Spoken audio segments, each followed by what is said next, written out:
travail de haute qualité de pédagogie sur des sujets aussi technologiques à Chartres, j'ai trouvé que c'était d'abord audacieux et que ça valait vraiment le coup d'être salué. Donc je voudrais que vous remerciez et vous félicitiez Sarah Evans.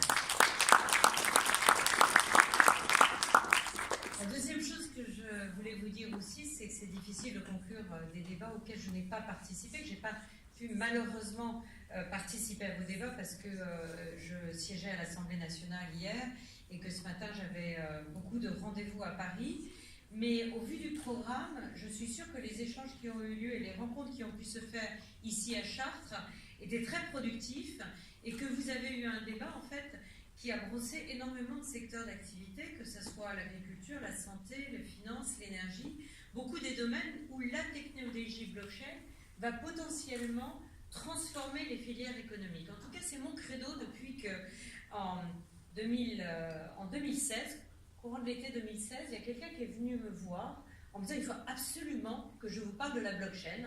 Alors moi, je lui dis, vous voulez parler du Bitcoin? Il me dit non, je vais vous parler de la blockchain. Alors, pour moi, c'était un peu lié, mais pas uniquement. Et il est venu m'expliquer qu'il fallait qu'on modifie la loi pour pouvoir faire des échanges de titres de sociétés non cotées grâce à une technologie décentralisée. Aujourd'hui, vous savez, c'est des inscriptions dans des registres classiques. Et finalement, c'est fait que ce marché d'échange sur les titres de sociétés non cotées n'est pas du tout fluide. C'est un marché extrêmement fermé et ça restreint le financement des PME. Or, une des difficultés qu'ont nos PME françaises, c'est justement d'avoir accès à des financements alternatifs et pourquoi pas des échanges de titres de sociétés non cotées avec des augmentations de capital à la clé et tout ça par rapport à la blockchain. Je me dis c'est vraiment intéressant parce que par une technologie, on peut en fait échanger des valeurs de façon décentralisée, de façon extrêmement fluide et productive, et je me suis mis à m'intéresser à ça à partir de 2016.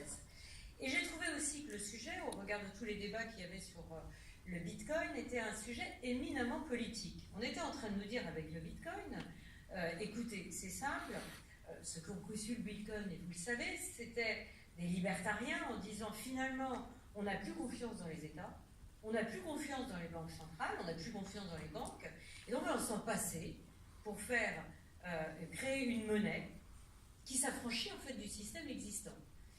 Donc c'est très très politique parce que ça remet en cause en fait toutes nos organisations en matière de fonctionnement des États, de fonctionnement des systèmes financiers.